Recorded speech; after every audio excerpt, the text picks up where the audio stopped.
अरे मेरा video start नहीं हो रहा है। होस्ट कौन है जी? Sir, I am the host. Kindly click on your start video icon. It is saying that you cannot start video because the host has stopped it. No, sir. Please, Now please. you can, sir. Now Yes, you can, sir. please. Thank you. Good morning, friends. Good morning to all of you, our learned friends. Today we are going to have a very good sessions. One of the most experienced persons, Mr. Man Singh Yadav, Chartered Accountant by professions. And first of all, you will introduce Mr. Man Singh Yadav, and Miss Suyas Singh will introduce Mr. Man Singh Yadav. Then we will start our session. And if there are any question answer, then you can note the question answers, and in between, after half an hour, you can take a section answer as per the instructions of our persons who are taking the sessions. And then after completions of our sessions, we can also have a question answer sessions.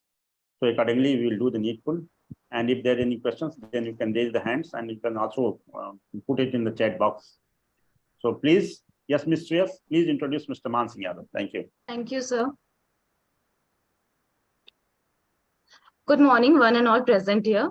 Allow me to introduce Mr. Man Singh Yadav, a highly qualified and experienced professional in the field of finance, taxation, and GST.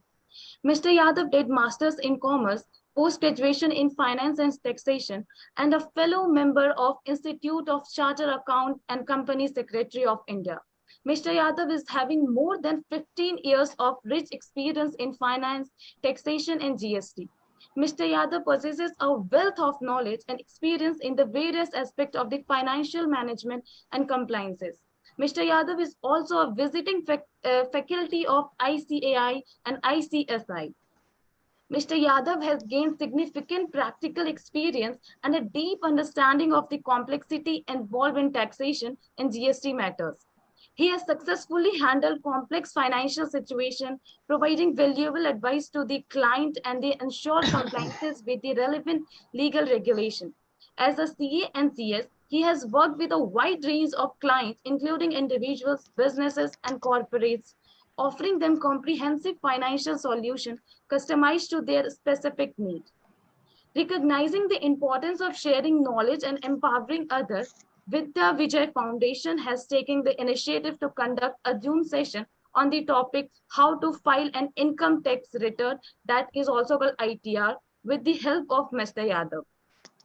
With the extensive knowledge, professional qualification, and passion of educating others, Mr. Yadav is committed to empowering individuals and businesses how to efficiently manage their finance, GST, and comply with tax regulation. Participants can expect an engaging and informative session that will equip them with the necessary knowledge to navigate the complexity of filing an ITR effectively. Now, I would like to invite Sir to continue with today's session. Thank you, Ms. Shreyas, for brief introduction, and thank you, Dr. Nityanand Singh Ji, Managing Trustee of Vidya Vijay Foundation. Good morning, all of you. Good morning, Good sir. morning, all of you. Good morning, sir. Good morning, sir. Good morning. Good morning. Good morning, all of you. Good morning, sir. Good morning. Today, our session is how to file your ITR. This session I classify into two parts. First part, why we are filing the ITR. Why we need to file to ITR. And second session, we go to a practical session of how to file the ITR. First of all, I introduce the PPT.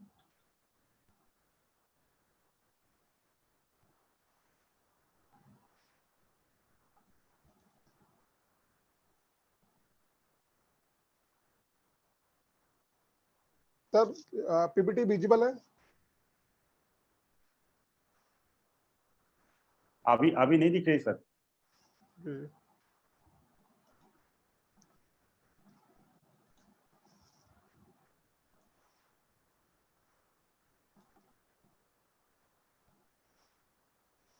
PPT तो open कर दी हमने, लेकिन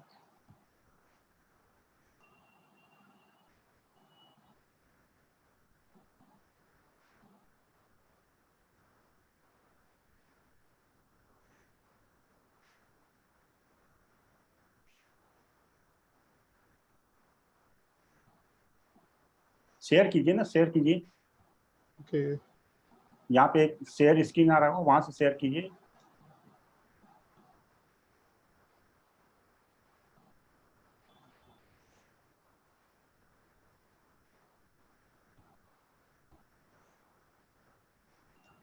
yes sir visible है? Yes yes, now it is visible. Today our topic is the how to लेकिन file आप ITR of how to file ITR, इसको open कर दीजिए ना, ओपन कर रखा है सर। उस पर क्लिक कीजिए, हाउ टू फाइल ITR पे। क्लिक कर दिया है, विजिबल है सर? वो फाइल खुल नहीं रही है। Sir, your screen is visible, but the file is not open on the screen.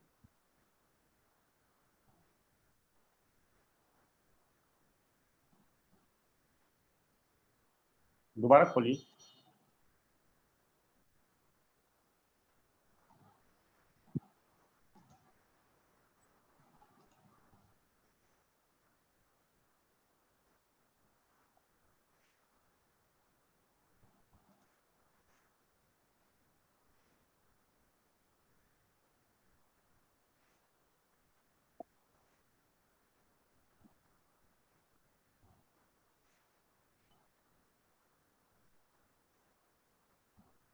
दोबारा वहीं पे जाइए ना जहाँ पे आप गए थे, शेयर कीजिए। हाँ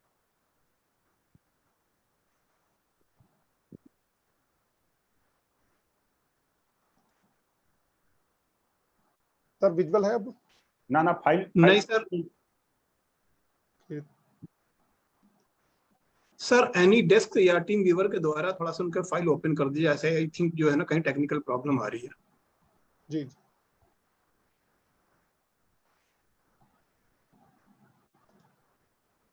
आई थिंक अब विजिबल हो रही sir? Yes, visible. Yeah. It's okay. It's okay fine.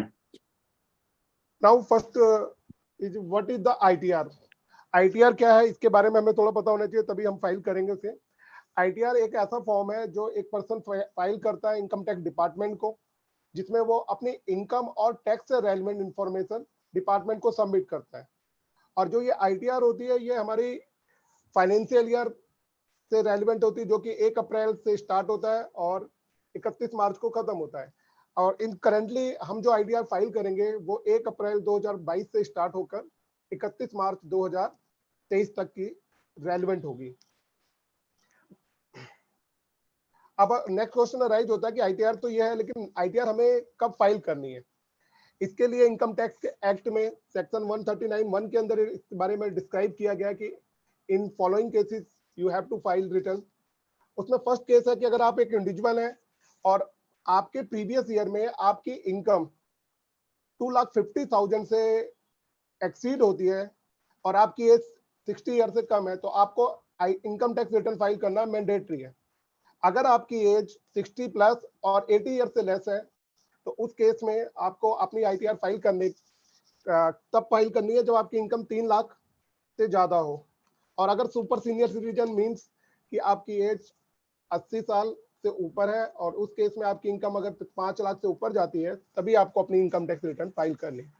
लेकिन अगर मैं कहता हूं कि आपकी इनकम जो है बेसिक एजम्पशन लिमिट से भी कम है, लेकिन उसके अगर आपके पास कोई ऐसी फॉरेन एसेट्स है या फॉरेन सोर्स ऑफ इनकम है जहां से आपको इनकम आ रही है आपके प्रीवियस ईयर में, तो उस केस में भी आपको अपनी आईटीआर फाइल करना मैंडेटरी है, इवन आपकी इनकम बेसिक अजम्पशन लिमिट से भी कम हो।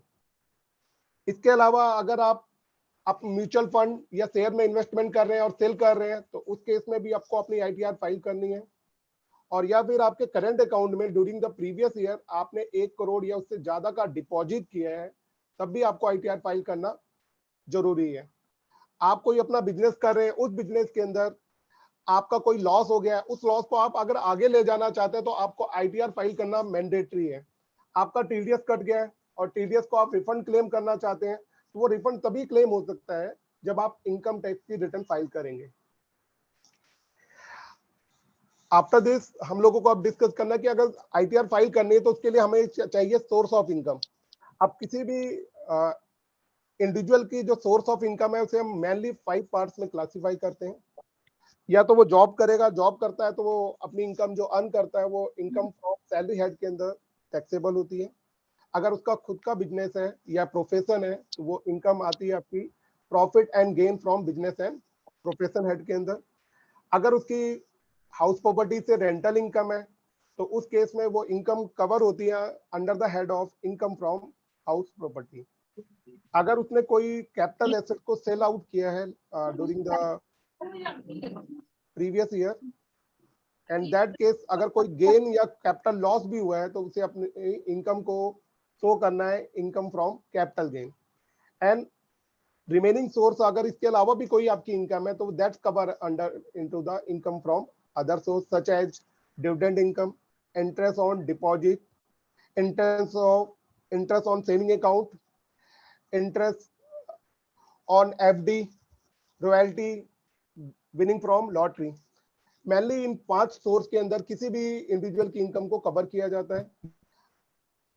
जब आपने इनकम अर्न कर ली है, after this you have to decide कि आपको इनकम टैक्स जो रिटर्न फाइल करनी है उसके लिए डिपार्टमेंट ने डिफरेंट टाइप के फॉर्म इशू किए हुए हैं। There are 7 type of income tax form जो कि डिपार्टमेंट ने इशू किया है। अब उसके बाद you have to choose that कि कौन सी फॉर्म में आपकी रिटर्न जानी है।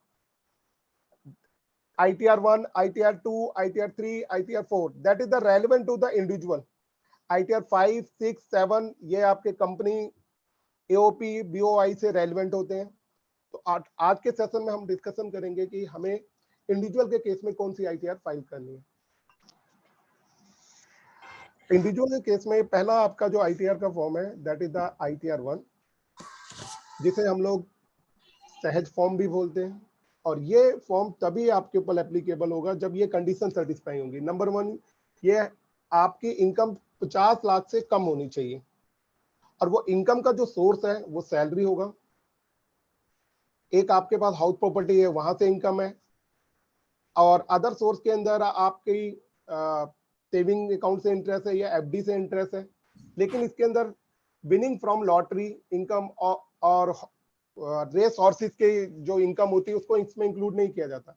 अगर आपकी कोई एग्रीकल्चर इनकम है लेकिन वो आपकी 5,000 रुपए तक है, तब भी आप फॉर्म 1 फाइल करेंगे। सेकेंड फॉर्म है आपका ITR 2। अगर कोई ITR 1 में फॉल नहीं करता तो वो ITR 2 के अंदर उसको अपनी रिटर्न फाइल करनी पड़ेगी। और इसके अंदर एक कंडीशन ये है कि आपका यहाँ पे कोई बिजनेस और प्रोफेशन से इनकम नहीं होनी चाहिए। अगर आपकी बिजनेस एंड प्रोफेशन से इनकम है तो आप इस ITR 2 को नहीं फाइल करेंगे, उस केस में आप ITR 3 फाइल करेंगे। ITR 3 जो कि रेलिवेंट है इंडिविजुअल से, HUF से, और जिनकी इनकम बिजनेस एंड प्रोफेशन से है। ITR 3 के अंदर उन इंडिविजुअल और HUF की रिटर्न जाती है जो बिजनेस एंड प्रोफेशन से इनकम अर्न करते हैं और proper book of account maintain करते हैं। प्रॉपर बुक ऑफ अकाउंट का मतलब है अपना प्रॉफिट एंड लॉस बनाते हैं, अपनी बैलेंस शीट बनाते हैं, रिसिप्ट एंड पेमेंट बनाते हैं।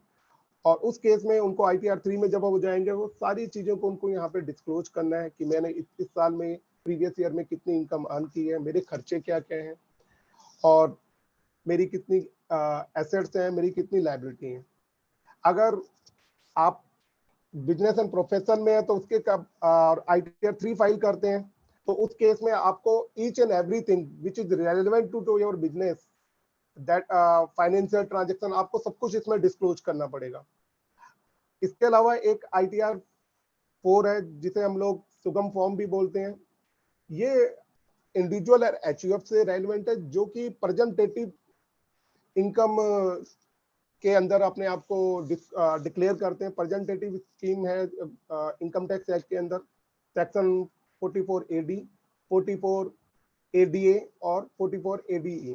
अगर कोई व्यक्ति अपनी इनकम यहाँ पे डिस्क्लोज करता है तो वो प्रेजेंटेटिव का मतलब होता है वो प्रिज्यूम करके चलता है कि मेरी इतनी टर्नओवर है तो उसका इतना % यहाँ पे हम डिक्लेयर करते हैं। इनकम टैक्स एक्ट में बताया गया है कि जैसे आप नॉर्मली कोई बिजनेस कर रहे हैं, उस केस में अगर आपकी कैश सोर्स ऑफ इनकम है, आप कैश में सारी इनकम अर्न कर रहे हैं, तो at least you have to disclose 8% profit. और अगर आपकी सारी जो इनकम है वो बैंकिंग सोर्स के थ्रू आ रही है तो आपको कम से कम 6% इनकम डिस्क्लोज करनी है। तब और जब आप उस केस में आपको प्रॉपर बुक ऑफ अकाउंट की डिस्क्लोजर नहीं देना है। नॉर्मली ज्यादातर प्रोफेशनल और बिजनेसमैन ITR 4 ही फाइल करते हैं, क्योंकि वो प्रॉपर, छोटे जो बिजनेसमैन है proper book of account maintain नहीं कर पाते या सारी चीजों को डिस्क्लोज नहीं करना चाहते, तो उस केस में वो ITR 4 को शो करते हैं। किसी भी इंडिविजुअल को सबसे पहले अपनी इनकम डिटरमाइन करनी कि मेरी इनकम क्या है और किस किस सोर्स के अंदर है। अब उसकी जब सोर्स क्लियर हो जाते हैं तो उसके बाद उसे डिसाइड करना है कि मेरी इनकम की जो सोर्स है वो कौन से फॉर्म के अंदर फॉल करते हैं। एक सैलरी पर्सन के लिए ITR 1 होती है नॉर्मली, जिसके अंदर वो अपनी इनकम फ्रॉम हाउस प्रॉपर्टी को भी शो कर सकता है और सेविंग अकाउंट से इंटरेस्ट है या फिर अदर सोर्स में थोड़ी बहुत इनकम है तो वो भी वहां शो कर सकता है। जब हम लोगों ने फॉर्म डिसाइड कर लिया कि हमें कौन सा फॉर्म इनकम टैक्स का फाइल करना है, तो आफ्टर दिस आप हमारे पास टैक्स रिजिम में 2 टाइप के टैक्स स्लैब हैं। जिस टैक्स स्लैब के अंदर आप फॉल करोगे या आपको यहाँ पे चॉइस है कि आप ओल्ड टैक्स रिजिम में जाना चाहते हैं या न्यू टैक्स रिजिम में जाना चाहते हैं।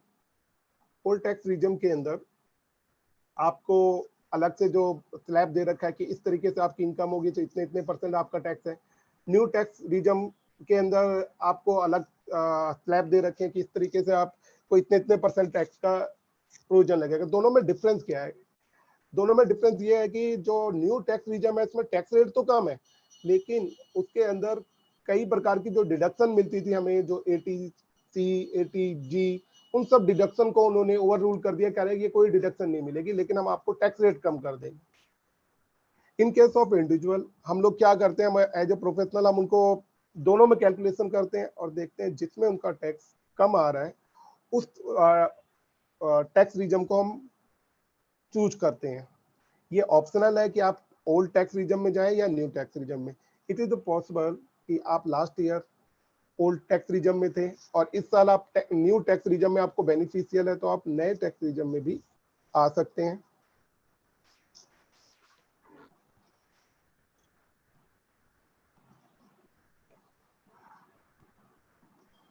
आपकी कोई क्वेरी हो, कोई रेलेवेंट इससे है तो प्लीज आप मुझे बता दीजिएगा, मैं आपको उसको भी साथ में जवाब देता रहूंगा। आफ्टर दिस मैं इस ओल्ड टैक्स स्लैब के बारे में भी आपको जरा पूरा डिस्क्लोज करता हूँ। So can I have a question. हाँ जी, हाँ जी। Yeah. आप पूछिए ma'am. Yeah. So, okay. So, just I want to ask here, like you are saying about the new tax regime or old tax regime. So, they have any set amount for the new tax regime? Ma'am actual में नया कोई tax amount का तो fix नहीं है कि इतना ही tax amount है। रेट है उसमें कि इस रेट पे आपका, मैं भी आपको उसका दिखाता हूँ कि इसमें टैक्स रेट कैसे कम है। जी। उसमें ये नहीं है कि एक फिक्स अमाउंट है कि आपको इतना ही टैक्स देना है, उसमें टैक्स रेट अलग अलग दे रखे हैं। वो in compare to old tax regime tax rate कम है, लेकिन उसमें एक सबसे बड़ी प्रॉब्लम ये है कि अगर आप कोई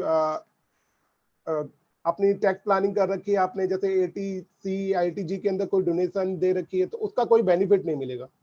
तो नॉर्मली अब जो नए टैक्स रिजिम में आ रहे हैं तो वो कोई टैक्स सेविंग नहीं कर रहे, तो वो नए टैक्स रिजिम के अंदर आ रहे हैं और उसमें उनको बेनिफिट ये मिल रहा है कि उनको टैक्स का जो टैक्स का अमाउंट होता है वो कम आता है।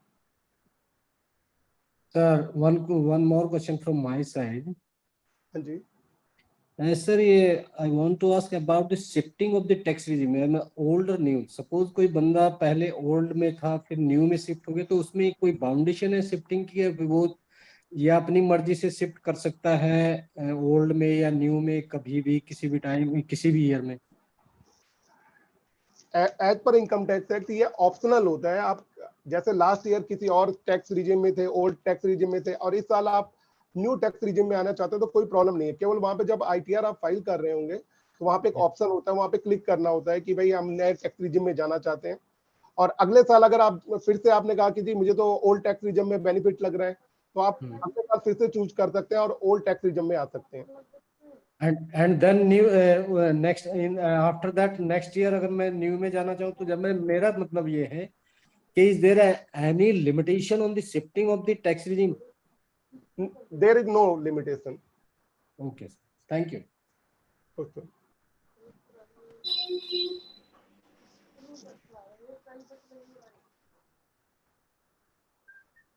हाँ जी, और किसी की कोई क्वेरी है? नहीं सर, प्लीज गो अहेड। मैं अब थोड़ा सा आपको ओल्ड और न्यू टैक्स रिजिम के थोड़े से स्लैब किस तरीके से उसके बारे में आपको बता देता हूँ। ये हमारा ओल्ड टैक्स स्लैब है, विजिबल है सभी को? Yes, it is visible. हाँ जी। Yes, sir. Thank you. Income tax slab for assessment year 2023-24, और जो कि हमारा रेलेवेंट है तो प्रीवियस ईयर 2022-23, ये ओल्ड टैक्स रिजिम है। अब इसके अंदर जो क्लासीफाई किया गया, मेजरली एज वाइज क्लासीफाई किया गया इंडिविजुअल को।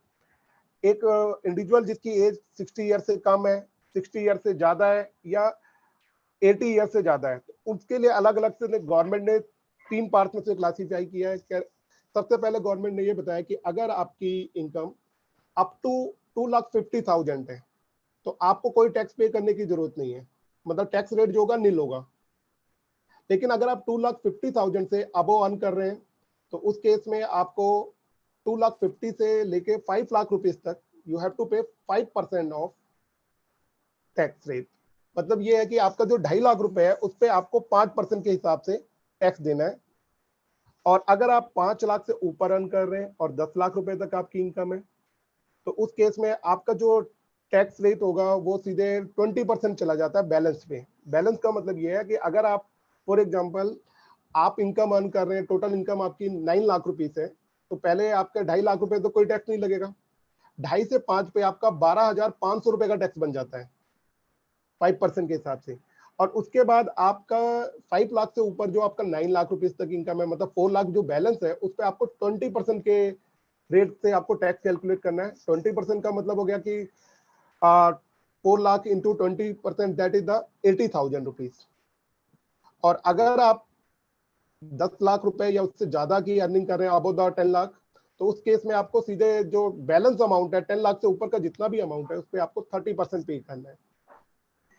इन case of senior citizen, senior citizen का मतलब है कि आपकी age during the previous year 60 year और मोर हो। 60 ईयर और मोर का मतलब यहाँ पे कि उस साल आपने अपने 60 साल पूरे कर लिए हैं स्टार्टिंग में या कभी भी, तब भी आप सीनियर सिटीजन में आ जाएंगे। और उस केस में उन्होंने जो स्टार्टिंग का स्लैब है वो केवल बढ़ाया है और कुछ नहीं किया, बाकी सब सेम वैसे ही है। कि इस केस में आप अगर 3 लाख रुपीस तक अर्न करते हैं तो आपका टैक्स रेट 0 होगा। लेकिन आप 3 से ऊपर 5 लाख तक करते हैं तो अगेन वो 5% है। एंड 5 से ऊपर आपका 5 to 10 है तो आपको 10%, sorry 20%, and above the 10 lakh that is the 30%। अब वेरी सीनियर सिटीजन, जो कि इनकम टैक्स एक्ट में वेरी सीनियर सिटीजन या सुपर सीनियर सिटीजन हम जिसे बोलते हैं, उसे क्लासिफाई किया गया कि उसकी एज या during the previous year 80 year या उससे ज्यादा की है। और उस केस में अगर 80 ईयर उससे ज्यादा की इसकी एज है तो सबसे पहले उसकी 5 लाख रुपए तक की इनकम पे उससे कोई टैक्स नहीं लिया जाएगा। लेकिन अगर 5 लाख से ऊपर वो इनकम अर्न करता है, 5 लाख से जितनी भी ऊपर है उसकी इनकम है, उस पर उसको 20% के हिसाब से टैक्स पे करना है अप टू 10 लाख रुपए। एंड अगर वो 10 लाख से भी ऊपर अर्न कर रहा है तो सिंपली वही 30% का रेट है जो फ्लैट है, सीधे जितना भी आपको 10 लाख रुपीज से ऊपर अर्न करेंगे तो 30% आपको पे करना है। In addition to this tax, अबो टैक्स के अलावा जो आप कैलकुलेशन करते हो आपको इसमें एक एजुकेशन सेस और हेल्थ टैक्स टोटल मिला के 4% और आपको टैक्स अमाउंट पे कैलकुलेट करना होता है। सरचार्ज भी है, सरचार्ज में लेकिन यही है कि उसके अंदर आपकी इनकम अगर आपकी 50 लाख से ऊपर है तब लगता है 10%, 15%, इस तरीके के रेट दे रखे हैं। यहाँ पे एक बड़ी इंपॉर्टेंट बात मैं आपको बताना चाहता हूँ कि यहाँ पे गवर्नमेंट ने जो individual during the previous year 5 lakh rupees तक अर्न कर रहा है, उसकी इनकम 5 लाख रुपए है, 5 लाख 1 रुपए भी नहीं है, उसके लिए एक रिबेट दे रखी है सेक्शन 87A के अंदर, जो कि 12,500 रुपए की है। मैं आपको अब इसको थोड़ा समझा देता हूँ। फॉर एग्जाम्पल, मेरी इनकम 5 लाख रुपए, तो मैं 60 ईयर से नीचे हूँ, तो मेरी जो टैक्स स्लैब आएगा कि स्टार्टिंग के 2,50,000 पे कोई टैक्स नहीं, और उसके बाद रिमेनिंग पे 2,50,000 टू 5 लाख मेरे को 5% टैक्स पे करना होगा, जो कि आएगा 12,500 रुपए। अब क्योंकि मेरी इनकम 5 लाख रुपए तक है या 5 लाख रुपए से कम है, तो मैं ये रिबेट क्लेम कर सकता हूँ। ये रिबेट मुझे मिलती है 12,500 की। इट मीन्स कि अगर मैं 5 लाख रुपए तक इनकम अर्न करता हूँ तो मेरा जो टैक्स है 12,500 रुपए का, वो मुझे रिबेट से खत्म हो जाएगा और मुझे नेट अमाउंट जो होगा वो 0 पे करना होगा। लेकिन यहाँ एक बड़ी अजीब सी विडंबना है कि अगर आप 5 लाख 1 रुपए अर्न कर लेते हैं तो आपका जो ये रिबेट मिल रही थी 87A के अंदर, वो खत्म हो जाती है। मतलब 5 लाख 1 रुपए इनकम होते ही आपको 12,500 रुपए का टैक्स पे करना ही करना है। इसमें कोई ये नहीं है कि आपका अगर उसको कम करके कि आप कहोगे सर 1 रुपए बढ़ गया, इससे क्या फर्क पड़ता है। लेकिन जो एक्ट में लिखा गया कि अप टू 5 लाख, अगर 5 लाख रुपए तक है तब आपको ये रिबेट मिलेगी, अदरवाइज ये रिबेट नहीं मिलेगी। उसके बाद एक छोटी सी पॉइंट और भी आपको बता देता हूँ स्टैंडर्ड डिडक्शन का, जो कि सैलरी पर्सन को मिलता है सेक्शन 16(1)A के अंदर। और ये स्टैंडर्ड डिडक्शन का सिंपली मीनिंग ये है कि ये डिडक्शन आपको मिलनी है, ये आपकी सैलरी से कोई इसका लेना देना नहीं। आपकी सैलरी कितनी भी हो, चाहे आपकी 50 लाख हो या 10 लाख हो, उससे कोई फर्क नहीं पड़ता, आपको ये 50,000 रुपए की डिडक्शन मिलनी है। अगर किसी पर्सन की इनकम 3 लाख रुपए है तब भी उसकी सैलरी इनकम के अंदर से ये 50,000 रुपए माइनस हो जाएंगे। यहाँ पे सैलरी का मतलब पेंशन, जो पेंशनर है जिनको पेंशन मिल रही है उनकी इनकम में भी ये 50,000 की स्टैंडर्ड डिडक्शन मिलती है। ये हमारा ओल्ड टैक्स स्लैब था जिसके अंदर कोई भी इंडिविजुअल चूज कर सकता और इस तरीके से अपना टैक्स की कैलकुलेशन कर सकता है। कोई क्वेरी है आपकी इस रिगार्डिंग ओल्ड टैक्स स्लैब के?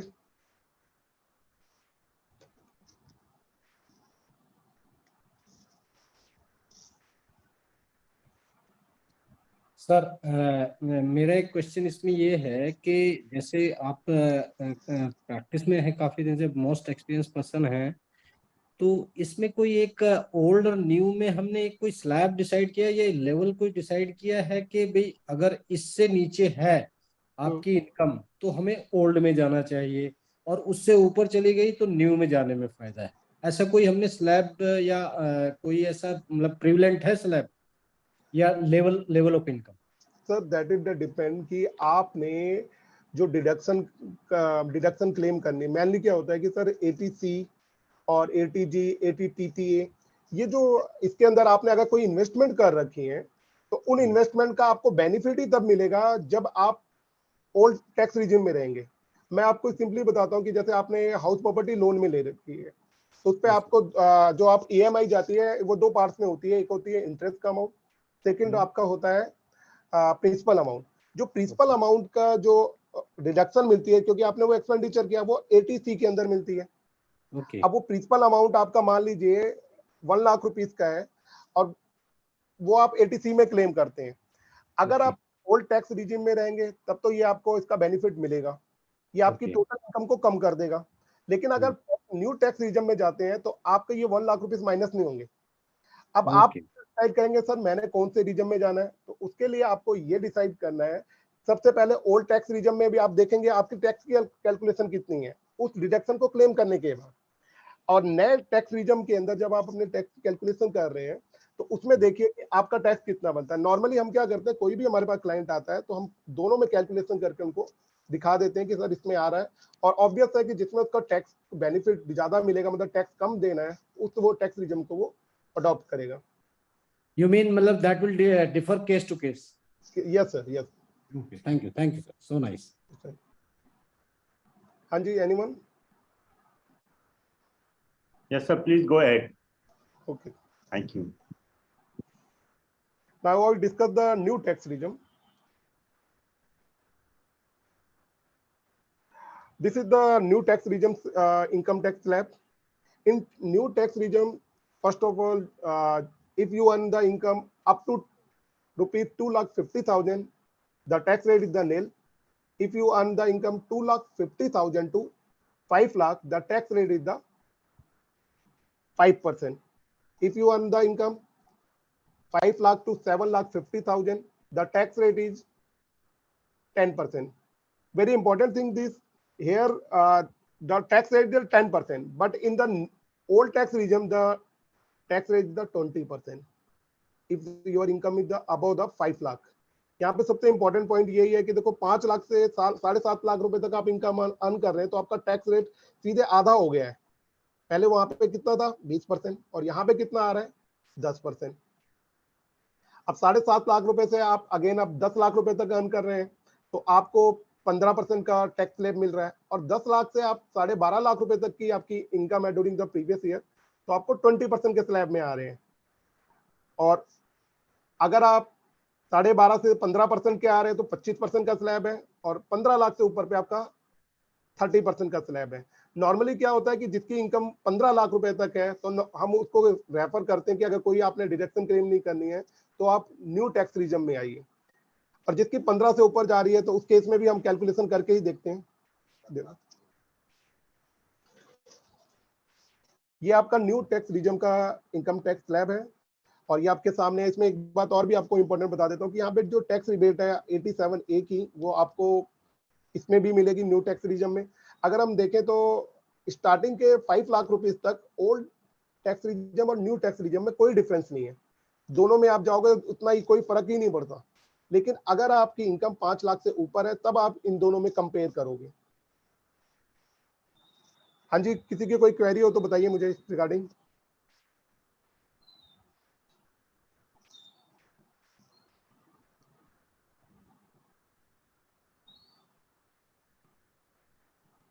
No query? No query sir, please. ठीक, अब हम आगे चलते हैं कि अब मैं ये तो आपको पता चल गया कि हमने अपनी इनकम को किस तरीके से कौन से हेड में और कौन सा फॉर्म सिलेक्ट कर लिया और क्या हमारा टैक्स रेट रहेगा। इस तरीके से आप कोई भी ओल्ड रीजन और न्यू रीजन दोनों में से कोई भी आप रीजन अगर चूज करते हैं तो आपके टैक्स की कैलकुलेशन कर लेते हैं। टैक्स की कैलकुलेशन करने के बाद अब आप इनकम टैक्स की रिटर्न कैसे फाइल करेंगे उसके मैं बेसिक आपको समझाने जा रहा हूँ। अब इसमें ऐसा भी होता है कि कई व्यक्ति ऐसे भी होते हैं जो फर्स्ट टाइम अपनी ITR भर रहे हैं और कई ऐसे होते हैं पहले से भर रहे हैं। जो फर्स्ट टाइम अगर कोई अपनी ITR फाइल कर रहा है तो उसे सबसे पहले क्या करना होगा कि अपनी लॉगिंग ID और पासवर्ड बनाना है। ये लॉगिंग ID पासवर्ड बनेगा कहाँ से? इनकम टैक्स की साइट से। इनकम टैक्स की साइट पे आपको जाना होगा, वहां पे रजिस्टर्ड लिखा हुआ ऊपर टॉप में लेफ्ट हैंड साइड में लिखा हुआ है रजिस्टर्ड, वहां पे जाके आपको अपने आप को रजिस्टर्ड करना है। एक मैं डमी एग्जांपल लेके आपको थोड़ा सा समझा देता हूँ कि किस तरीके से हम एक न्यू पर्सन अपने आप को इनकम टैक्स साइट पे अपने आप को रजिस्टर्ड करेगा।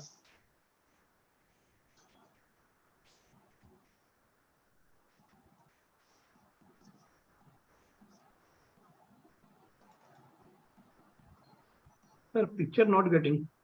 ओके,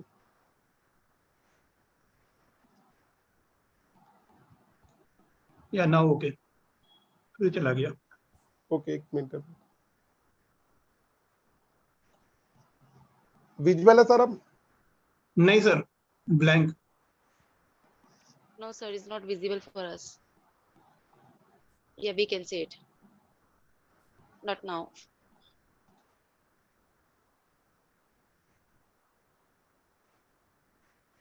ये विजुअल है मैम? Yes yes. जी, हाँ जी। yes, sir. सबसे पहले यहाँ पे आप ऊपर इनकम टैक्स .gov.in को सर्च करेंगे, वहां पे आप जाएंगे। आइकन आपका ओपन हो गया है, ये दिख रहा है आपको सभी को? Yes, it is visual. यहाँ पे आप देख रहे हैं टॉप में ऊपर लिखा हुआ है लॉगिंग एंड रजिस्टर्ड। यहाँ पे अगर आप फर्स्ट टाइम है तो आपको यहाँ पे रजिस्टर्ड पे जाना है। लॉगिन नहीं आ रहा सर। ओके ओके,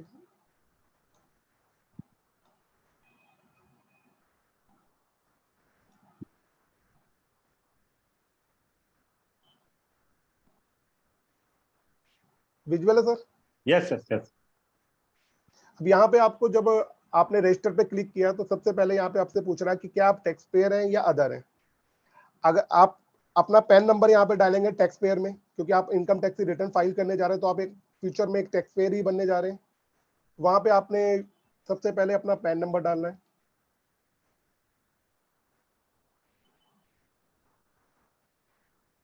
इसको वैलिडेट करना है आपने।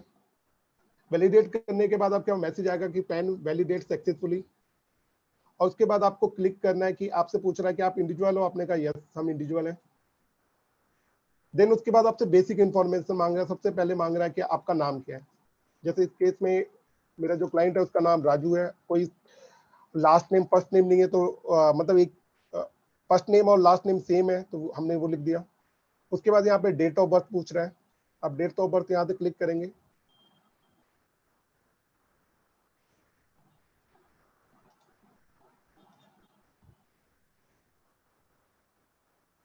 जेंडर डालेंगे और रेजिडेंट डालेंगे, स्टेटस जो होता है रेजिडेंशियल स्टेटस। आफ्टर दिस ये आइकन आपके आप यहाँ पे आपकी इंफॉर्मेशन आ रही है। इसमें सबसे पहले आपको अपना मोबाइल नंबर, ईमेल आईडी और एड्रेस, ये सारी चीजें फिलअप करनी है।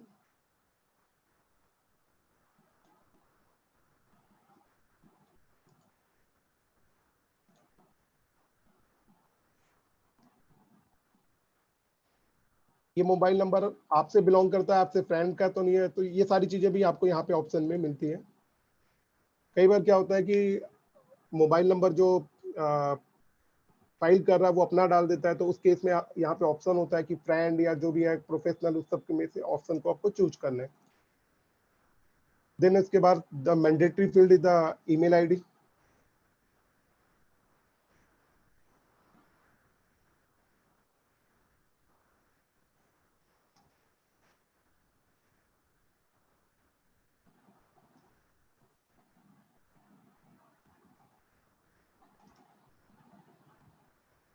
पोस्टल एड्रेस आप ऑटोमेटिकली इंडिया ले लिया, क्योंकि पैन जो बना हुआ है इंडिया का है, तो अपने आप ही वहां से चूज कर लेता है। आफ्टर दिस एड्रेस आपको यहाँ पे फिलअप करना है।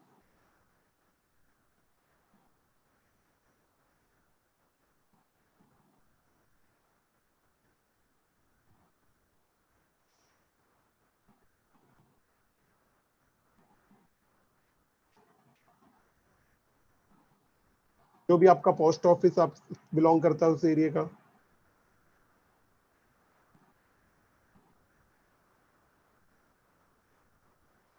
Then continue. आफ्टर दिस आपके मोबाइल पे और आपके मेल आईडी पे एक ओटीपी आएगा, उसको यहाँ पे आपने फिलअप करना है।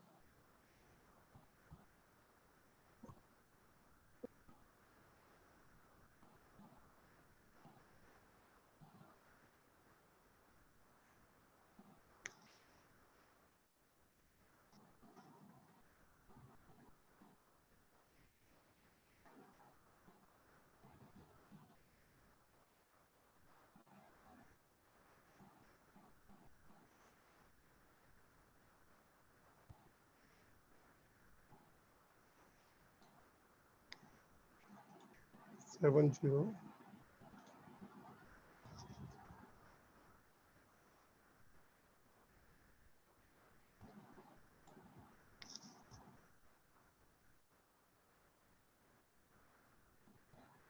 अब आपने ये सारी डिटेल फिलअप कर दी। उसके बाद ये आपका आइकन आ गया पूरा, जो आपने इसमें डिटेल फिलअप करी, तो इसको कंफर्म कर दीजिए। कंफर्म करने के बाद आपके पास ऑप्शन आता है सेट पासवर्ड। अब आप अपना पासवर्ड कुछ भी रख सकते हैं जो आपको हमेशा याद रहे इस टाइप में। और यहाँ पे आप सेट योर पर्सनलाइज मैसेज, अगर कई बार आप भूल जाते हैं तो ये मैसेज आपको वहां पे आएगा। ये है आपका फर्स्ट स्टेप, आपको कैसे अपने आप को रजिस्टर करना है। किसी को इसमें कोई प्रॉब्लम है, कोई चीज नहीं समझ में आई तो प्लीज मुझे बताइए।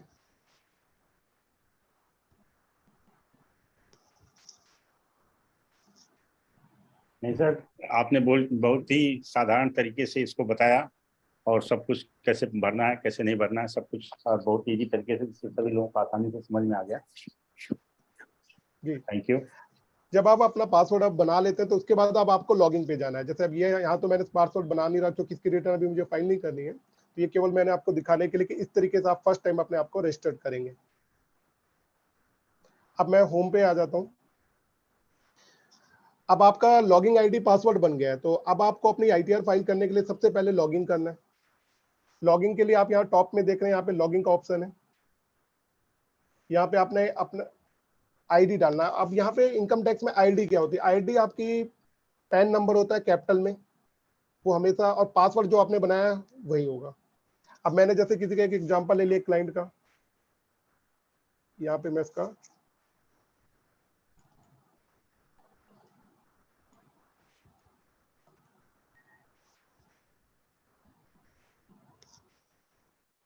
मैंने उसका पैन नंबर डाल दिया। देन आपको यहाँ पे क्लिक करना है, please confirm your secure access display above. उसके बाद यहाँ पे आपको अपना पासवर्ड डालना है, जो आपने पासवर्ड बनाया हुआ है।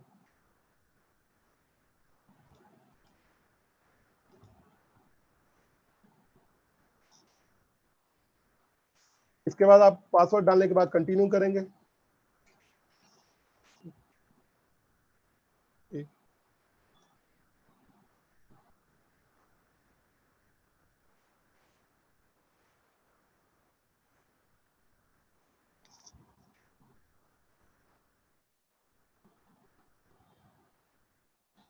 अब आपने लॉगिन कर लिया। अब देखिए ऊपर नाम आपका आ जाएगा और ये सारी आइकन आपको दिखने लग जाएंगे। इसमें आपने जो भी बैंक अकाउंट ऐड कर रखा हो वो सारी डिटेल यहाँ पे आ जाएगी। नॉर्मली अब यहाँ से आपको आईटीआर फाइल करने के लिए सामने आपके डेस्कटॉप पे ही दिख रहा होगा कि file your return for the year ending 31 मार्च 2023। हमें यहाँ से आगे बढ़ना है, लेकिन कोई भी आईटीआर फाइल करने से पहले कुछ बेसिक डॉक्यूमेंट हैं जो आपके पास होने चाहिए। अब इनकम टैक्स डिपार्टमेंट ने, सीबीडीटी ने कुछ इंफॉर्मेशन ऑटो पॉपुलेटेड कर दी है, जो कि AIS और TIS के नाम से है, जो आपको पता होनी चाहिए। और वो आप सबसे पहले इनकम टैक्स रिटर्न फाइल करने से पहले वो आप डाउनलोड कर लेंगे। आप देखेंगे यहीं पे आपका लिखा हुआ है AIS, आप इस पे क्लिक करेंगे और प्रोसेस करेंगे। ये आपके पास इंफॉर्मेशन AIS के रिगार्डिंग है, डाउनलोड कर लेंगे। यहाँ पे आपकी दोनों चीजें आ जाएंगी, AIS और TIS। अब ये AIS जिसे हम बोलते हैं एनुअल इंफॉर्मेशन स्टेटमेंट, और TIS का मतलब है टैक्स इंफॉर्मेशन समरी। अब इन दोनों चीजों में मैं आपको बताता हूँ इसमें होता क्या। अभी मैं आपको दिखाऊंगा भी एक क्लाइंट का कि किस तरीके से इसके अंदर क्या क्या चीजें दिखाई जाती हैं। जब आप इसको डाउनलोड करेंगे तो ये पासवर्ड प्रोटेक्टेड होता है, और इसका जो पासवर्ड होता है वो आपका पैन नंबर और date of birth without any slash, उसको डाल के आप इसको ओपन करते हैं। और उसमें आपकी जो इन्फॉर्मेशन होती है, उसकी सारी इन्फॉर्मेशन आपकी आ रखी थी ड्यूरिंग द ईयर, जो भी डिपार्टमेंट को रिपोर्ट मिली हुई है कि आपने कहाँ कहाँ से इनकम अर्न करी है और कहाँ पे आपका TDS कटा हुआ है, आपका सेविंग अकाउंट पे इंटरेस्ट कितना है। मैं एक आपको इसका भी शो करता हूँ।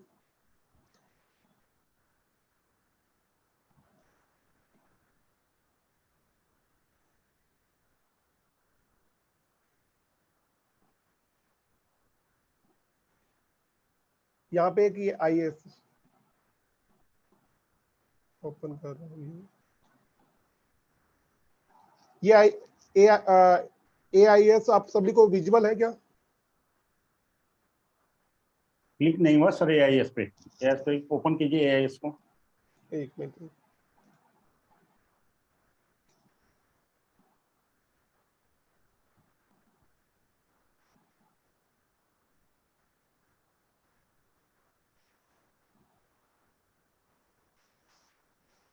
विजुअल है सर? हाँ अब आ गया सर। Yes sir. हाँ जी। AIS जो है, इसमें आप देखिए स्टार्टिंग में बेसिक आपकी जो जनरल इंफॉर्मेशन है वो सारी चीजें दे रखी हैं। उसके बाद information related to tax deduct at source की आपकी इनकम पे कहाँ कहाँ पे टैक्स डिडक्ट हुआ है। अब इसमें एक बात बड़ी इंपॉर्टेंट है कि इसके अंदर केवल वो इंफॉर्मेशन आएगी जिसके अंदर डिपार्टमेंट से रेलेवेंट कोई ट्रांजेक्शन की गई। मैं कहता हूँ आप कहीं जॉब कर रहे हैं तो वहां पे आपका TDS नहीं करता है, और जब TDS नहीं करता है तो आपका इंफॉर्मेशन डिपार्टमेंट के पास तो गई नहीं है, क्योंकि TDS के केस में जो एम्प्लॉई होता है उसकी पूरी डिटेल हम डिपार्टमेंट को भेजते हैं कि इसकी इतनी इनकम है और इस पे हम इतना TDS काट रहे हैं। अब किसी की इनकम 5 लाख से कम है तो ऑब्वियस है उस पर TDS कटेगा नहीं, क्योंकि इसकी इनकम पे कोई टैक्स नहीं है। उस केस में वो इन्फॉर्मेशन यहाँ से नहीं मिलेगी, वो इन्फॉर्मेशन आपको फिलअप करनी पड़ेगी। अब जैसे आपका सेविंग अकाउंट है, सेविंग अकाउंट पे आपको इंटरेस्ट मिल रहा है, सेविंग अकाउंट, जब भी आप कोई भी अपना बैंक में अकाउंट ओपन करते हैं, आप सभी को पता है कि वहां पे आपको अपना पैन कार्ड देना मैंडेटरी है। तो वो सेविंग अकाउंट आपके पैन से अटैच हो गया, तो गवर्नमेंट वहां से वो चीज आपकी इंफॉर्मेशन कलेक्ट कर लेती है कि आपने ड्यूरिंग द ईयर कितना डिपॉजिट किया है और उस पर कितना इंटरेस्ट आ रहा है। अगर बहुत ज्यादा अमाउंट होगा तो वो भी यहाँ पे बताएगा कि एक अमाउंट आपका इतना डिपॉजिट है और ये किस चीज के लिए, तो आपको वो डिस्क्लोज करना जरूरी है। अब आप देखिए इसके अंदर एनुअल इंफॉर्मेशन स्टेटमेंट के अंदर आप देख रहे हैं आगे इंफॉर्मेशन दे रखी है, स्पेसिफिक ट्रांजेक्शन यहीं पे आती है आपकी, अगर कोई बिग अमाउंट की आपने ट्रांजेक्शन कर रखी है। और यहाँ पे बता रखा है आपका सेविंग अकाउंट या एफडी से कोई इंटरेस्ट है तो वो आपको यहाँ से मिल जाएगा। अब जैसे यहाँ पे टाइम डिपॉजिट है, उससे कोई, आप टाइम डिपॉजिट का मतलब होता है फिक्स डिपॉजिट, उससे कोई अमाउंट आपको किस बैंक में है वो भी सारी इंफॉर्मेशन यहाँ से आपको मिल जाएगी। ये आपका एनुअल इंफॉर्मेशन स्टेटमेंट में जो बेसिक इंफॉर्मेशन आप गवर्नमेंट के पास भी आ गई। अब इसको आप इससे डिनाई नहीं कर सकते। अगर आप इसमें, कई बार क्या होता है कि हम इसमें वेरिएंट कर देते हैं। वेरिएंट का मतलब ये होता है कि हम कह रहे हैं कि हमारा सेविंग अकाउंट पे इंटरेस्ट है 1000 रुपीज, लेकिन यहाँ पे शो कर रहा है 500, तो उस केस में आप ज्यादा दिखा सकते हैं, कम में आपका रेड सिग्नल वो दिखाएगा कि भाई आपने इससे कम डिस्क्लोज किया हुआ है। तो इट मे बी पॉसिबल कि कभी नोटिस आ सकता है, लेकिन चांसेस बहुत कम होते हैं क्योंकि अमाउंट बहुत कम होता है। तो गवर्नमेंट को भी ज्यादा वो लिटिगेशन में फंसना नहीं चाहते, तो जो स्मॉल एसएससी है उनको छोड़ ही देते हैं इन सब चीजों में।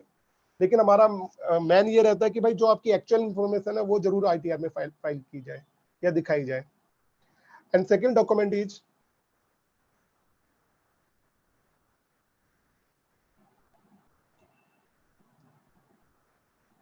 Tax information statement.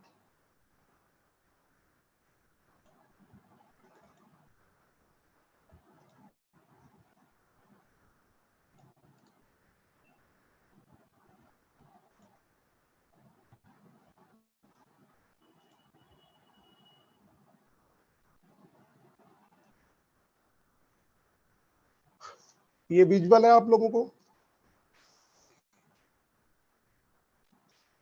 Yes sir. हाँ जी। अब देखिए टैक्स इंफॉर्मेशन समरी के अंदर जिस इनकम पे आपका टैक्स लग सकता है वो सारी चीजें यहाँ पे आपको दे रखी हैं। अब जैसे इंटरेस्ट फ्रॉम सेविंग अकाउंट, ये भी आपकी अदर सोर्स की इनकम का एक सोर्स है। Interest from deposit, business receipt, ये आपको इस तरीके से सारा कुछ इसमें दिखा रखा है कि इस तरीके से आपको यहाँ से इनकम मिली है जो इनके पास इंफॉर्मेशन पहुंची है। अगर उसमें कुछ टीडीएस कटा हुआ है तो उसके बारे में भी इंफॉर्मेशन यहाँ पे कि कितना अमाउंट आपकी इनकम है, उसमें हमने कितना टीडीएस काटा है, वो भी इंफॉर्मेशन यहाँ डीप में दी होती है।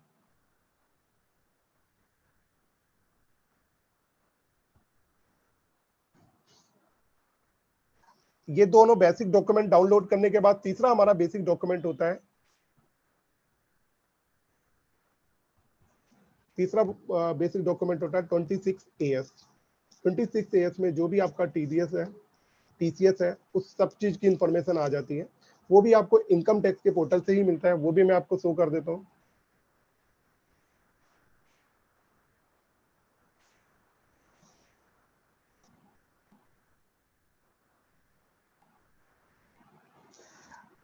आप इनकम टैक्स रिटर्न के अंदर क्लिक उसमें जाएंगे तो आपको लिखा होगा व्यू फॉर्म 26AS। आप यहाँ पे जाके आप जब क्लिक करते हैं तो ये ऑप्शन आ जाता है आपके पास, प्रोसीड करना होता है। सर आपका अभी TISC दिख रहा है, उसको हटा के फिर दूसरा दिखाइए। हाँ जी।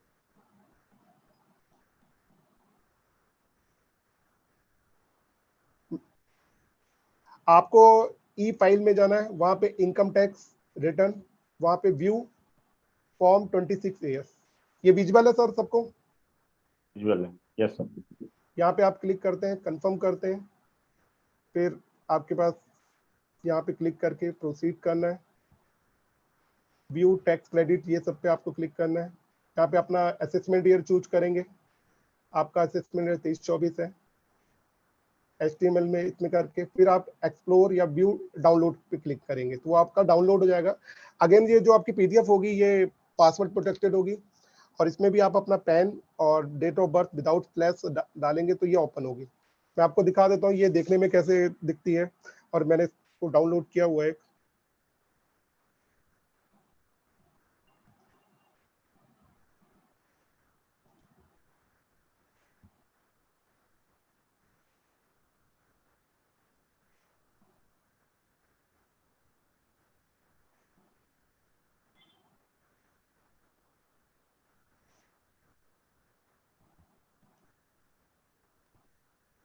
विजुअल है सर सभी को ये 26 AS?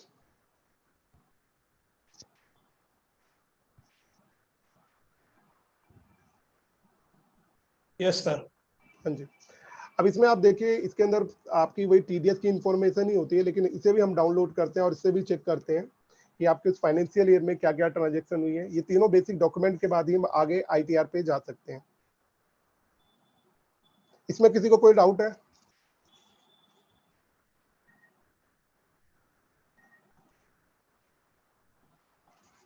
No sir. Thank you. अब इसके बाद मैं आपको प्रोसेस बताता हूँ कैसे इनकम टैक्स रिटर्न में फाइल करनी है। अब यहाँ पे आप देखिए हम मेन आइकन पे आ गए, तो यहाँ पे आपको जाना, सबसे पहले क्लिक करना है file your return for the year ending 31 March 2023, file now. यहाँ पे आपको अपना असेसमेंट ईयर सिलेक्ट करना है। अभी हम जो रिटर्न फाइल कर रहे हैं वो असेसमेंट ईयर 23-24 से रेलेवेंट है। फिर उसके बाद पूछता है मोड ऑफ फाइलिंग, इसमें होता है ऑनलाइन मोड और ऑफलाइन। ऑफलाइन में आपको इनकम टैक्स की जो यूटिलिटी है उसको डाउनलोड करके उसमें सारा फिलअप करके JSML फाइल बना के फिर अपलोड करना होता है। अभी हम ऑनलाइन करने का सीखते हैं कि ऑनलाइन कैसे करते हैं। यहाँ ऑनलाइन पे क्लिक किया हमने। आफ्टर दिस अब ये क्या ना आपके पास आ गया। यहाँ पे आप करेंगे स्टार्ट न्यू फाइलिंग।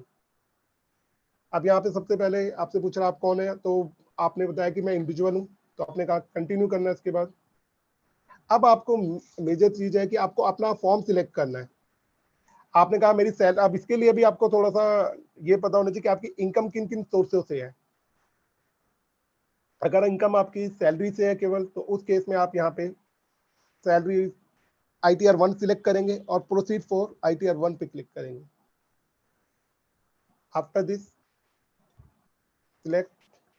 अब यहाँ पे आपसे सबसे पहले पूछ रहा है are you filing the income tax return for any of the following reason. इसमें पहला रीजन है taxable income is more than basic exemption limit. आप इस पे क्लिक करेंगे क्योंकि तभी आपको मैंडेटरी है फाइल करना। अब यहाँ पे कंटिन्यू पे आप जाएंगे। अब आपके पास सबसे पहला जो आइकन आता है वो आता है पर्सनल इन्फॉर्मेशन को। एक बार इसको आप चेक कर लीजिए कि आपकी सारी पर्सनल इन्फॉर्मेशन करेक्ट है। ये सारी इन्फॉर्मेशन, इसमें कुछ अगर आप चेंज करना चाहते हैं तो यहाँ इस ऑप्शन से आप चेंज कर। अगर आप एम्प्लॉई हैं तो आप उस केस में अपने नेचर ऑफ एम्प्लॉयमेंट को अपने यहाँ पे क्लिक करना है। यहाँ पे आपका आता है सेंट्रल गवर्नमेंट, स्टेट गवर्नमेंट, या फिर अगर आप प्राइवेट सेक्टर में तो अदर पे जाएंगे। उसके बाद आपसे पूछ रहा है फाइलिंग सेक्शन क्या है। Filing section is very important कि आप किस सेक्शन में रिटर्न फाइल कर रहे हैं। अगर आप टाइम पे रिटर्न अपनी फाइल कर रहे हैं, मतलब आप इंडिविजुअल हैं और आपकी ऑडिट नहीं होती है, तो आपको 31 जुलाई तक अपनी रिटर्न फाइल करनी है। तो वो टाइम के अंदर जो रिटर्न फाइल होती है वो अंडर सेक्शन 1 में जाती है। और अगर आप लेट रिटर्न फाइल करते हैं उसके बाद करते हैं ड्यू डेट के बाद, तो 139(4) पे जाती है। और अगर आप रिवाइज रिटर्न फाइल कर रहे हैं तो 139(5) पे जाती है। और अगर आप अब एक ITR U आ गया कि उसके बाद भी आप फाइल कर रहे हैं तो उसके लिए भी अलग से एक ऑप्शन आया हुआ है 1192B में। अब इसके बाद आप क्लिक करेंगे। अब यहाँ पे देखिए आपको एक बात यहाँ पे मैं पहले बता भी रहा था कि आप न्यू रीजन में जाना चाहते हैं या ओल्ड में। ये पूछ रहा है are you opting for the new tax regime और ओल्ड पे। हमने कहा हम नए टैक्स रीजन पे नहीं जा रहे, तो नो पे कर दिया। अगर यहाँ पे हम क्लिक कर देंगे तो नए के अकॉर्डिंग वो कैलकुलेशन करेगा। उसके बाद आपकी जो बेसिक बैंक इंफॉर्मेशन है ये भी बड़ी जरूरी है कि अगर आपका रिफंड आएगा तो कौन से बैंक में आएगा। तो एक बैंक को आपने वैलिडेट करना है जिसमें आपका रिफंड आए। अगर आपके ये 3 बैंकों के अलावा भी और बैंक ऐड करने, तो यहाँ पे आप क्लिक करके और बैंकों की इंफॉर्मेशन ऐड कर सकते हैं। उसके बाद आप कंफर्म कर दिया आपकी पर्सनल इंफॉर्मेशन ठीक है। फिर देन आपको आना है ग्रॉस टोटल इनकम में। अब ग्रॉस टोटल इनकम में आते सबसे पहले वो सैलरी की एजम्पशन पूछ रहा है कि आपने कोई एजम्पशन क्लेम करी है। एजम्पशन का मतलब है सेक्शन 10 के अंदर जो एजम्पशन आती है जिसमें HRA होता है, ट्रांसपोर्ट अलाउंस होता है। अगर आप उनमें कुछ भी क्लेम कर रहे हैं तो यहाँ पे आप यस पे क्लिक करके वो अमाउंट यहाँ पे डब कर देंगे।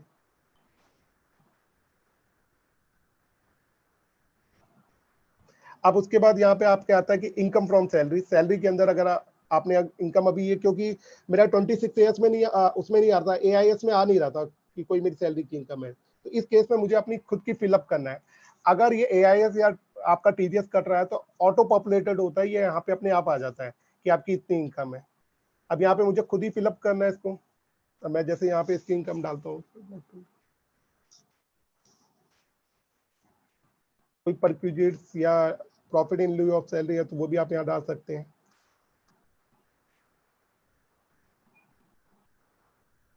कोई रिटायरमेंट बेनिफिट आपको मिला है वो सब चीजें भी यहीं पे आती हैं। कोई एजेम्पशन है अगर आपने क्लेम करी है वो सारी चीजें डालते हैं। अब देखिए यहाँ पे आपने इनकम डाली, ऑटोमेटिकली जो स्टैंडर्ड डिडक्शन है सेक्शन 16 के अंदर वो अपने आप आ गए, इसमें आपको लिखने की कोई जरूरत नहीं है।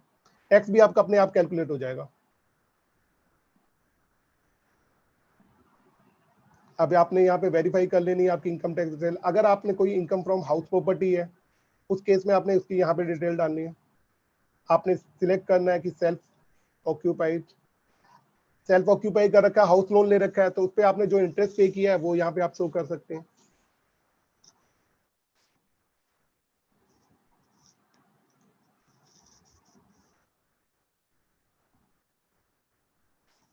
इस तरीके से शो कर सकते हैं और ऐड कर सकते हैं।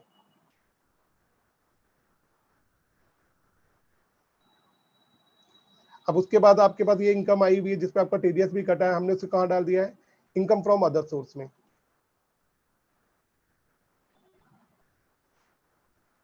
ये इस तरीके से आपका पूरा ये फिलअप हो गया है।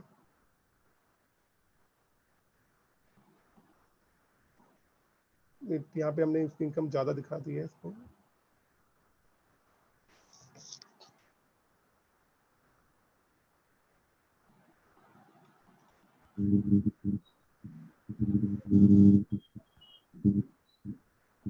ये हमने सारी चीजें शो कर दी है, सारी इंफॉर्मेशन हो गई। अब उसके बाद अगर डिडक्शन की इंफॉर्मेशन आपको डालनी है तो यहाँ पे आपको डालनी है कौन से सेक्शन के अंदर है, एटीसी एटीजी सब चीजों की यहाँ पे इंफॉर्मेशन। अगर कोई आप डिडक्शन डालना चाहते हैं यहाँ पे यस पे क्लिक करेंगे और अमाउंट आप डाल देंगे उस चीज को। 80B में जो आपकी मेडिक्लेम आपने ले रखा होगा उसकी पेमेंट करते वो चीजें यहाँ पे आएंगी। और जो 80 TTA में आपका सेविंग अकाउंट का इंटरेस्ट के ऑटोमेटिकली वो ले लेता है कि इतने की आपको 10,000 रुपए तक की आपको यहाँ पे डिडक्शन अलाउ होती है।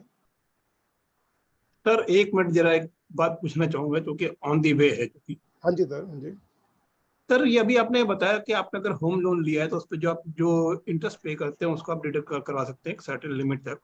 हाँ जी 2 लाख रुपए तक की लिमिट है। 2 लाख तक, ठीक है, इट्स ओके। ये होम लोन ही होना चाहिए या लोन अगेंस्ट प्रॉपर्टी भी अगर लिया है उसमें भी इंटरेस्ट? होम लोन होना चाहिए, लोन अगेंस्ट प्रॉपर्टी पे नहीं मिलेगा ये। नहीं मिलेगा ना? नहीं, ओके सर, थैंक यू। अब इसके बाद आप देखिए कि हमने सारी डिडक्शन डाल दी हैं और ये सारे अकाउंट एलिजिबल हो गए हैं, मतलब जो चीजें आई हैं आप कैलकुलेशन अपने आप वो करेगा। अब इसके बाद हमें वैलिडेट करना है कि सारी चीजें हो गई हैं और इस सेक्शन के बाद आपका प्रोसीड में आ जाएगा कंफर्म। एक यहाँ पे हम टैक्स पेड में जाते हैं, हमारा कोई टैक्स बन नहीं रहा, हमारा उल्टा रिफंड बन रहा था, यहाँ पे हमने कंफर्म कर दिया।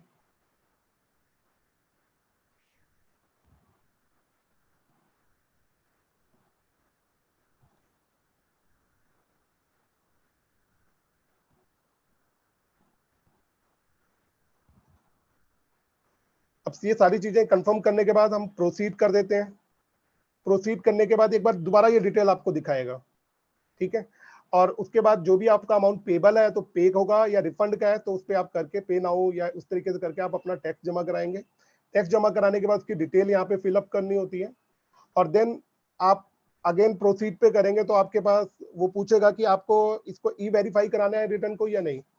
ई वेरीफाई का मतलब होता है कि आप अपने आधार से या फिर अपने इंटरनेट बैंकिंग के थ्रू उसको ई वेरीफाई करा सकते हैं और या फिर आप उसको साइन करके डिपार्टमेंट को भेजना चाहते हैं। अगर आप साइन करके भेजना चाहते हो तो 120 दिन का टाइम होता है from the date of filing से और उसमें डिपार्टमेंट को जब मिलेगा तभी वो प्रोसेस कर पाएंगे। और अगर वो डिपार्टमेंट को नहीं मिलता है तो वो आपकी इनवैलिडेट हो जाती है अगर 120 डे के अंदर वो आपकी रिटर्न फाइल नहीं हुई है। कई बार गवर्नमेंट आपको कंडोनेशन ऑफ डिले का भी मौका देती है, उस केस में आप उस तरीके से इसको आप कर सकते हैं। ये पूरा प्रोसेस मैंने आपको बताया कि हम अपनी ITR को किस तरीके से फाइल कर सकते हैं, क्योंकि मुझे यहाँ पे इसका भी टैक्स जमा नहीं कराना है तो इसलिए मैं यहीं जाके स्टॉप कर रहा हूँ। अब किसी की कोई क्वेरी है प्लीज मुझे बताइए।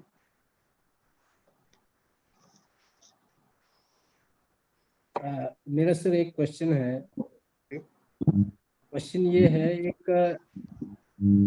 एक बंदा है उसका 100% जो है एग्रीकल्चर इनकम है। हाँ जी सर।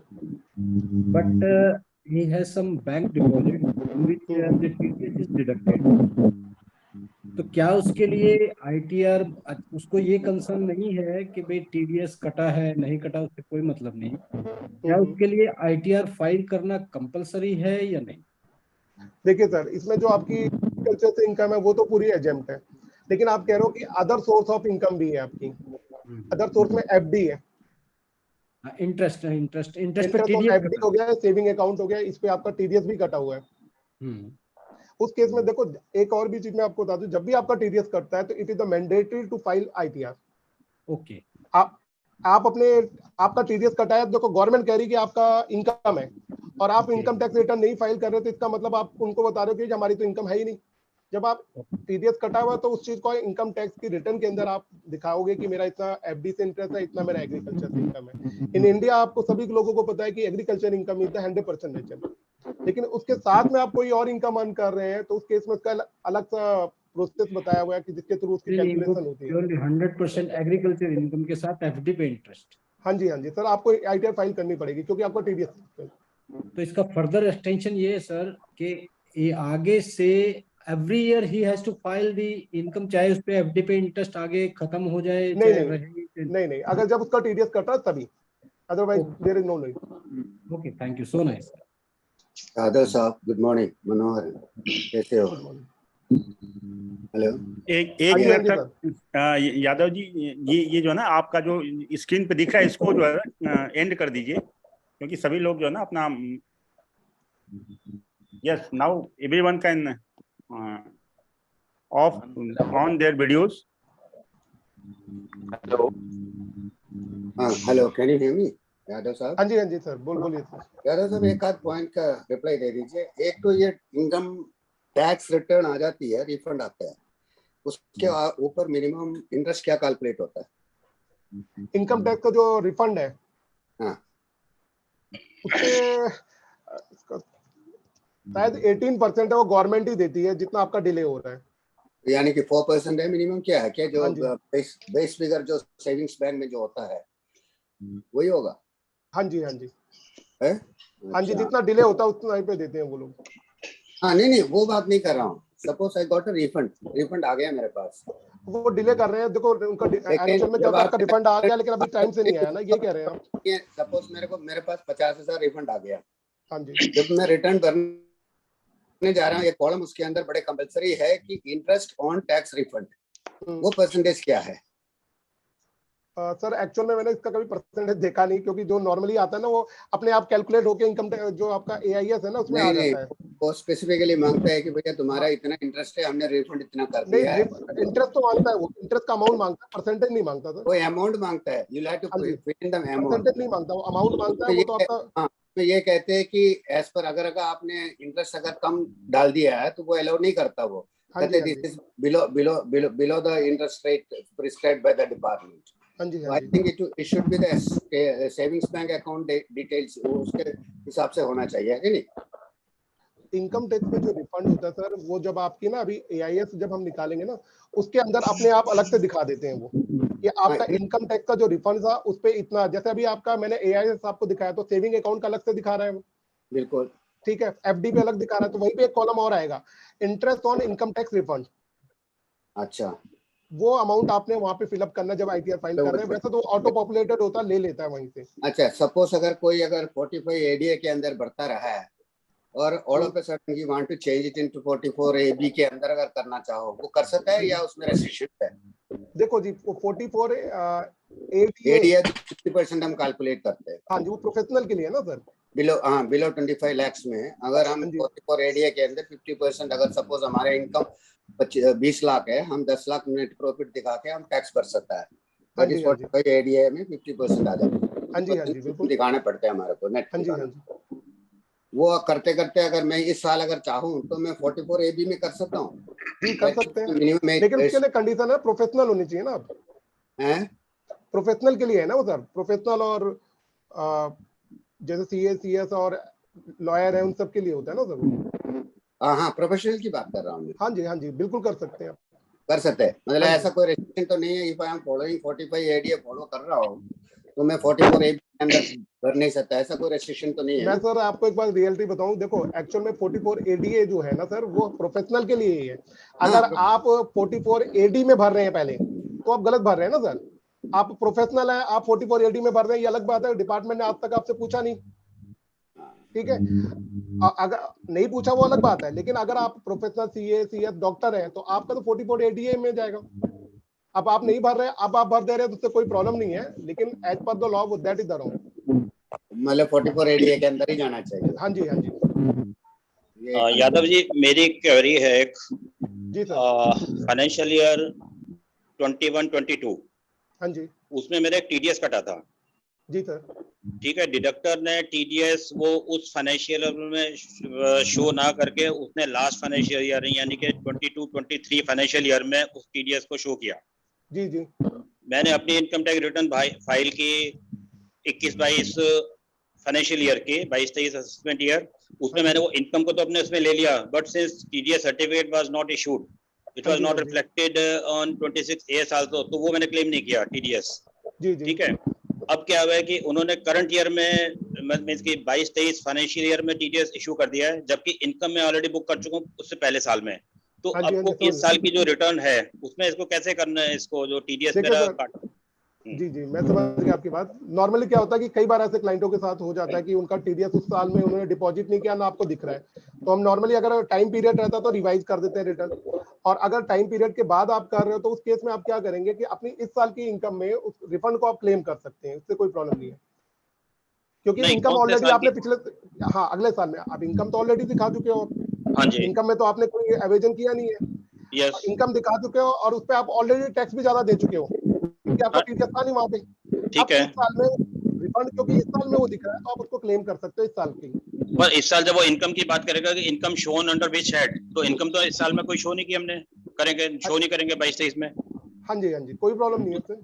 नहीं, मतलब इनकम शो नहीं कर रहे हैं, रिफंड क्लेम कर रहे हैं, वो तो कहते हैं ना कि इनकम तो आप रेलेवेंट होते, देखो उसमें क्या है, देखो नॉर्मली सर इसके अंदर यही होता था कि हम लोगों के पास जब भी ऐसे कोई केस आते हैं ना, तो इसमें हम क्या करते हैं, नॉर्मली रिवाइज रिटर्न, क्योंकि 3-4 महीने या 5 महीने या दिसंबर तक आ जाता है हिसाब किताब उनका कि भाई ऐसा अब दिखा दिया उन्होंने, तो हम रिटर्न रिवाइज कर देते हैं। लेकिन आप कह रहे हो कि सर हमने रिटर्न भी रिवाइज नहीं करी रिफंड क्लेम करने के, और उसके बाद नेक्स्ट ईयर में हम उसको क्लेम कर रहे हैं, क्योंकि रिटर्न तो उन्होंने ऐसा है कि इवन मैं तो वेट किया, मैंने लास्ट मोमेंट तक उनको बोला अपनी रिटर्न रिवाइज करो, मतलब रिवाइज के अपना रिटर्न सबमिट करो, उन्होंने रिटर्न सबमिट नहीं किए थे, टैक्स जमा कराया नहीं कराया, तो अल्टीमेटली नेक्स्ट फाइनेंशियल ईयर में टैक्स जमा कराया और नेक्स्ट फाइनेंशियल ईयर में शो कर दिया उन्होंने।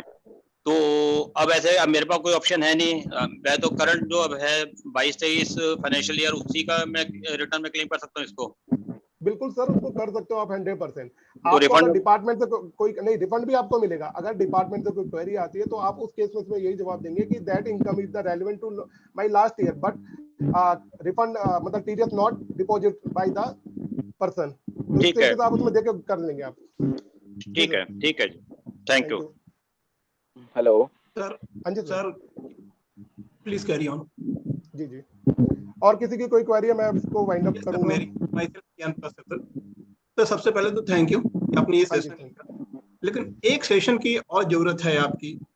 इनकम टैक्स रिटर्न फाइल होगा, ये डिटेल आपने बताया, लेकिन इनकम टैक्स भरते वक्त बहुत सारी प्रॉब्लम आती है और रिटर्न फाइल करने के बाद भी कुछ प्रॉब्लम्स आती हैं जी सर, उनके रिगार्डिंग क्वेरीज जी जी उन पे बात करने तो मेरे ख्याल से टाइम आज ज्यादा हो गया। जैसे एक छोटी सी चीज बताते हैं, एक व्यक्ति ने इनकम टैक्स सबमिट किया, उसका TDS कट चुका था। TDS कटने के बाद जो कंपनी है उसने TDS जमा नहीं किया, इनकम टैक्स डिपार्टमेंट ने नोटिस भेज दिया टैक्स पेयर को, जबकि उसका TDS कट चुका।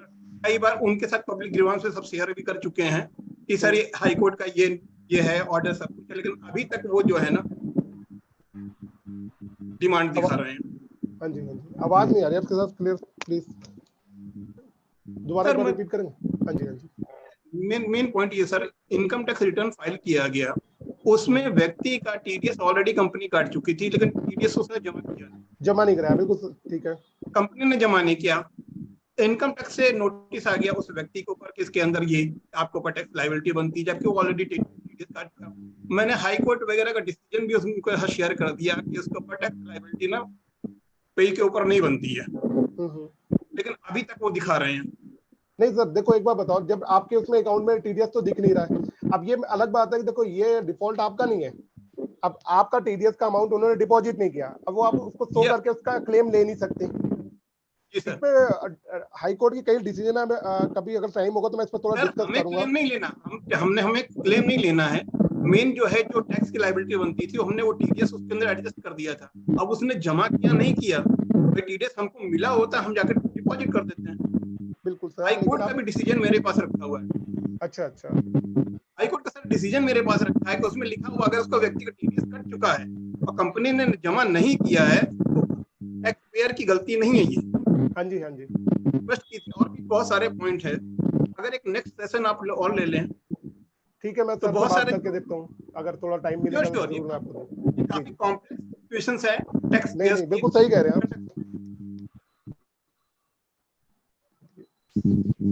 जी जी गुलशन जी आपके क्वेश्चन है? हेलो, हाँ गुलशन जी पूछ लीजिए प्लीज। सर एक क्वेश्चन था मेरा, ये सर अब जैसे जो बिजनेस की रिटर्न फाइल करते हैं 44AD आपने बताया। हाँ जी सर अपने एक फ्रेंड है वो ना ऑनलाइन सेलिंग का काम करते हैं।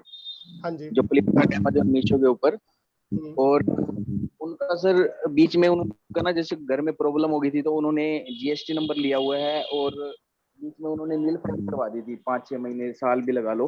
ठीक है सर। तो अब 1-2 महीने तो उन्होंने काम किया उसमें, अब जब हम उनकी आईटीआर फाइल करते हैं तो वहाँ जीएसटी की रिपोर्ट दिखाता है हमारे को, तो नंबर तो दिखा रखे उन्होंने सर 25,000 रुपए की, लेकिन उनके ट्रांजैक्शन हुई होगी सर 32 लाख रुपए की। तो बैंक अकाउंट सर एक बार आवाज आपकी क्लियर नहीं आ रही प्लीज। हेलो, हाँ जी सर। सर मैं ये कह रहा था, अब एक अपने फ्रेंड हैं वो ऑनलाइन सेलिंग करते थे, उन्होंने 2-3 महीने तो सेलिंग पे काम किया, उसके बाद 8-9 महीने उन्होंने नील की रिटर्न फाइल कर दी। समझ गया मैं सर आपका इशू। अब आपका जो आईटीआर का जब आप ना उसके क्या कहते हैं 26 ईयर डाउनलोड करते हैं या ईआईएस डाउनलोड करते हैं, वहां पे इनकम आपकी कम दिख रही है क्योंकि आपने जीएसटी में कम दिखाया है और आप चाहते हो कि आप अपनी इनकम ज्यादा दिखाना चाहते हो, ये कहना चाहते हैं आप? इनकम ज्यादा तो दिखाना चाहते हैं लेकिन उनकी बैंक की अकाउंट की जो ट्रांजैक्शन है ना वो 32 लाख के आसपास है। तो बैंक करंट अकाउंट की करंट की जी करंट नहीं सर, वो सेविंग पे ही कर रहे थे काम। हाँ जी, काम वो सेविंग के ऊपर ही कर रहे थे सर, करंट अकाउंट उन्होंने अलग से खुलवाया नहीं था। अच्छा अच्छा, सेविंग पे ही कर रहे थे सर जी। नॉर्मली सर एक बात आपको बता दूं, सेविंग अकाउंट से तो काम नहीं होता है। जब भी आप जीएसटी नंबर लेते हैं तो इट्स मैंडेटरी कि आप अपना फर्म के नाम पे अकाउंट खोलें और नहीं तो आपका जीएसटी नंबर भी सस्पेंड कर दिया जाता है। लेकिन आपकी जो क्वेरी है उसमें यह है कि आपका वो जो काम तो आपने 2 महीने किया लेकिन सेविंग अकाउंट में और भी पैसे आए हैं।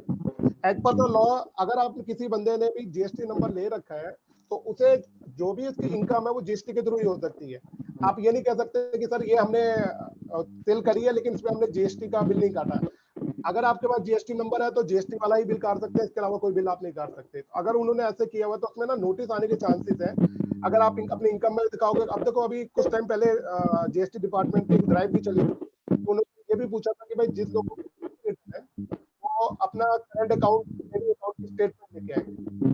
सेविंग अकाउंट या करंट अकाउंट की आप स्टेटमेंट लेके जाएंगे वहाँ पे इस बात पूछेंगे भाई ये पैसे आए तो किस लिए आए। आप कहते हो जी हमने ये सेल कर दी या ये काम कर दिया, तो कहेंगे इसका जीएसटी का बिल कहाँ है। अब जीएसटी नहीं होगा तो उसमें जीएसटी का टैक्स एवेजन का केस लगेगा।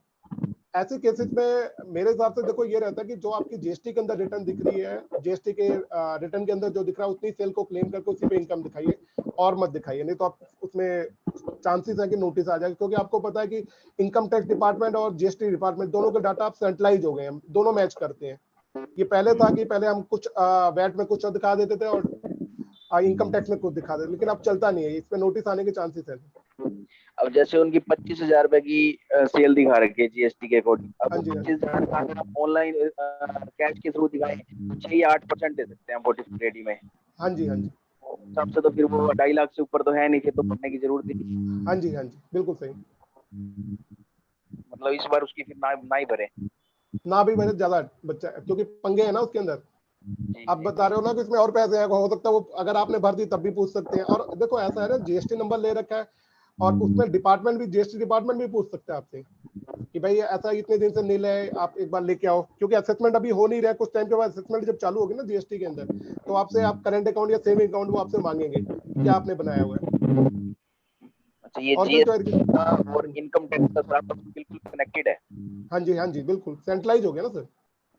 और ये बैंक स्टेटमेंट को सर हम किस हिसाब से देखते हैं? बैंक स्टेटमेंट जैसे हम पाते हैं तो उसमें हम क्या क्या देख सकते हैं? उसकी मोटी मोटी ट्रांजेक्शन देखते हैं ज्यादा। देखो सिंपली होते हैं बैंक स्टेटमेंट हम सभी क्लाइंट से मांगते हैं, सेविंग और करंट अकाउंट के। हम देखते हैं वो ट्रांजेक्शन, अगर कोई पैसे आ रहे हैं तो किस चीजों से आ रहे हैं, कोई पैसे उन्होंने पेमेंट करी तो क्यों करी है, अगर वो लोन की पेमेंट कर रहे हैं, सब चीजों, तो हमें डिस्क्लोजर उसका पता होना चाहिए ना।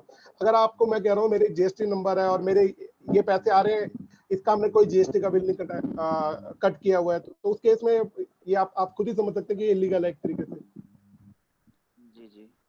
जी ठीक है, thank you so much sir. Thanks to all of you. If any other questions or query, then you can directly get in touch through our email IDs, and Mr. Man Singh Yadav is always available for us. So because it's time approximately 12:45, and I would like also say that all the participants here, please share your email ID through chat box, because we will also share a certificate for all the participants. So please share your email IDs, and whoever is participating here, certainly we will share certificate that you participated in this program. And thanks to all of you for participating. And if any query, any questions, you can directly get in touch with Mr. Man Singh Yadav. His mobile number and email ID is there. Otherwise, you can also get through with us with Vidya Vijay Foundations @Vidya Vijay Foundation, vidya@vidyavijayfoundation.in.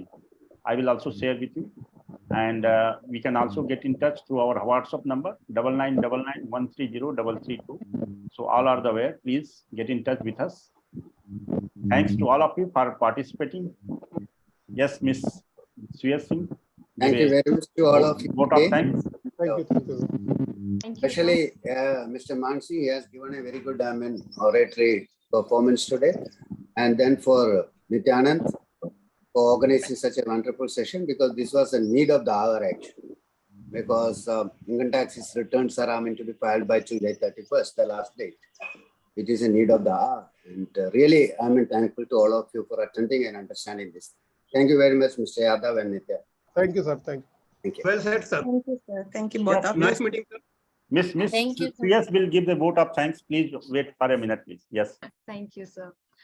Well, that was an educational session. I'm sure you must all have learned something about ITR. I thank Vidya Vijay Foundation and Nityanand sir for organizing this informative session. I also thank Mr. Man Singh sir for taking out time to be today's resource person. It was really an educational session. Sir has explained the concept of ITR in such a simple manner. Thank you so much, sir, and thanks to all of you for your presence and valuable questions. Thanks a lot. Thank you. Thank you, Suyas ji. Thank you, Nityanand sir ji. बहुत बहुत धन्यवाद. Thank you, sir. आपने बहुत अच्छा session लिया, बहुत अच्छे से समझाया. आपका बहुत बहुत धन्यवाद. धन्यवाद जी. सभी साथियों का भी धन्यवाद. सभी लोग आप लोग प्लीज ईमेल आईडी जरूर शेयर कर दें. Thank you. Now we will end the session.